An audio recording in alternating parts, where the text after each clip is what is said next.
these medals, and I'm going to ask Doug which each one is. What is this one, Doug? Well, this one was winning the pentathlon in England in 1986, which gave me the title as the best overall wheelchair athlete in my division in the world. So that was something nice. And what was this? And this was winning the shot put in the 1984 World Olympics. And this is a gold medal. That's a gold medal, right? And what is this one? This was from the national championships in America, where I'm the national champion for years now. And it is exciting. As I said, nothing like representing your country, and to have the opportunity to represent your country on a wide scale, such as the Olympics, just an overwhelming feeling. And this is the one you just got. Right, that's one of the ones I just received. And tell me about these little bears right here. Right, well, it's hard to see, but on the back there's bears that have their foot tied together, two bears. And what the symbol is supposed to show how people together sometime when they join forces, how they could achieve a great deal more than when they just try to do things by themselves. And it was such a unification. Is clever. Yeah. Was this given for the Paralympics? Right, this one? And they even put Braille on the medals too. I noticed that they put Braille on there. And this is the first time where they had all the disabilities gathered together.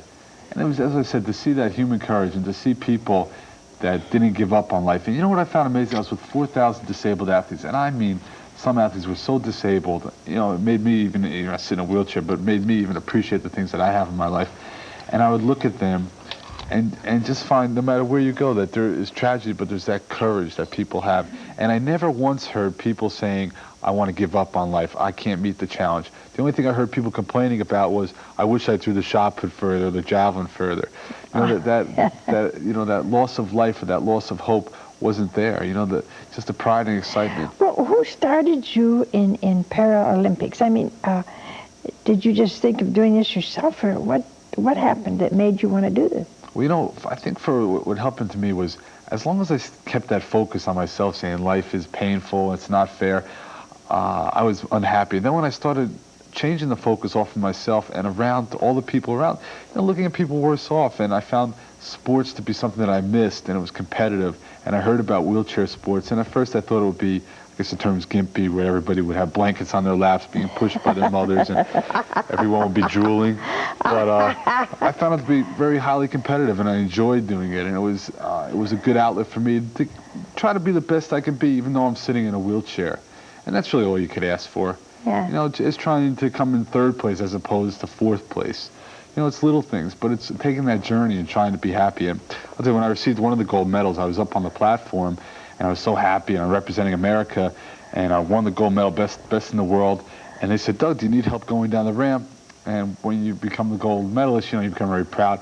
And I said, I have it. And I remember popping a wheelie and flipping over backwards on this platform in front of thousands of people with this gold medal dangling around my neck from laying in the dirt. But what was nice is that, you know, second place all of a sudden liked me, and third place liked me because I embarrassed myself like that. But what was nice is I got back up and you brush your pants off. And, you know, part of life is you fall down and get dirty. So this time when I was in Seoul, Korea, though, when they asked, Doug, do you need help down the ramp? I said, I'll take some help this time, you know. You kind of learn from the mistakes you make. It's amazing that what the Lord will do to you when, when He thanks you.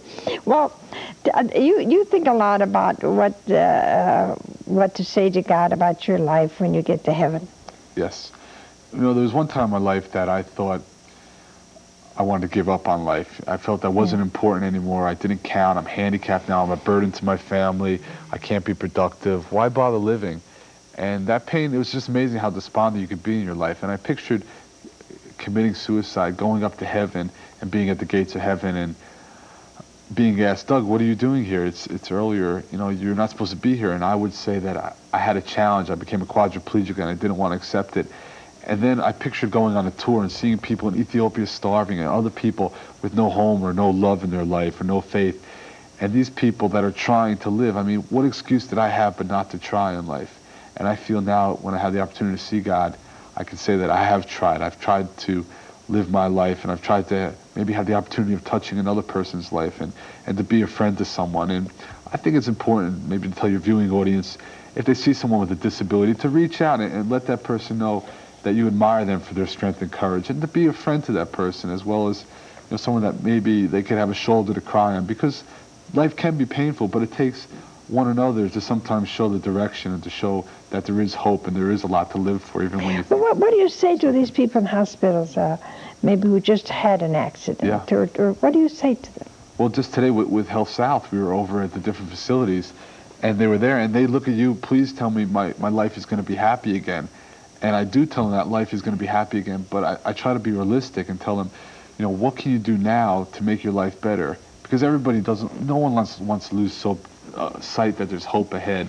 But I think it's important to have a very realistic attitude today on how you can improve the quality of your life the way it is. And I try to tell them that it's a tough road ahead, but it's survivable. And I think it's important not to be too sidetracked with, oh, you'll be fine, but instead tell them that you, maybe even touch them on the arm and say that you admire their strength and their courage for trying to meet the challenge that lies ahead of them. I mean, for me, that was the greatest thing that somebody could say to me. I think also in a loss of a family member or something, I mean, that's very painful, and I think there's a very appropriate period you go through that says, life is sad, and this is horrible, and it is horrible, and you've lost something. The same as being quadriplegic, you've lost something that you were used to. But I think a person having the compassion enough to look someone in the eyes and say, you're a strong person, you have a lot of courage, believe in yourself, you know, that's probably the greatest thing, and it pumps that person up and motivates them to try to be a little bit better. And I believe religion is certainly a great way of finding success in life and finding hope. We want to thank Health South Corporation for bringing Doug here. You've been just such an inspiration. Thank you. To me, to the network, to my staff and crew, Father, our brothers and sisters, and everyone in our audience, because so often, you know, you kind of, just kind of dig deep in yourself. You have a little pity party. You ever have a pity party? When you say, oh, how terrible things are. Oh, God, everything's bad and I'm so bad off. Well, if you've had a pity party recently, forget it. Just realize what great things you could do for your neighbor just because you're handicapped and just because. And when Doug and I get to heaven, the first thing we're both going to do is run around all the hallways of heaven and set new records even up there. Okay. We're going to be back with Father's Bible Study in just a minute.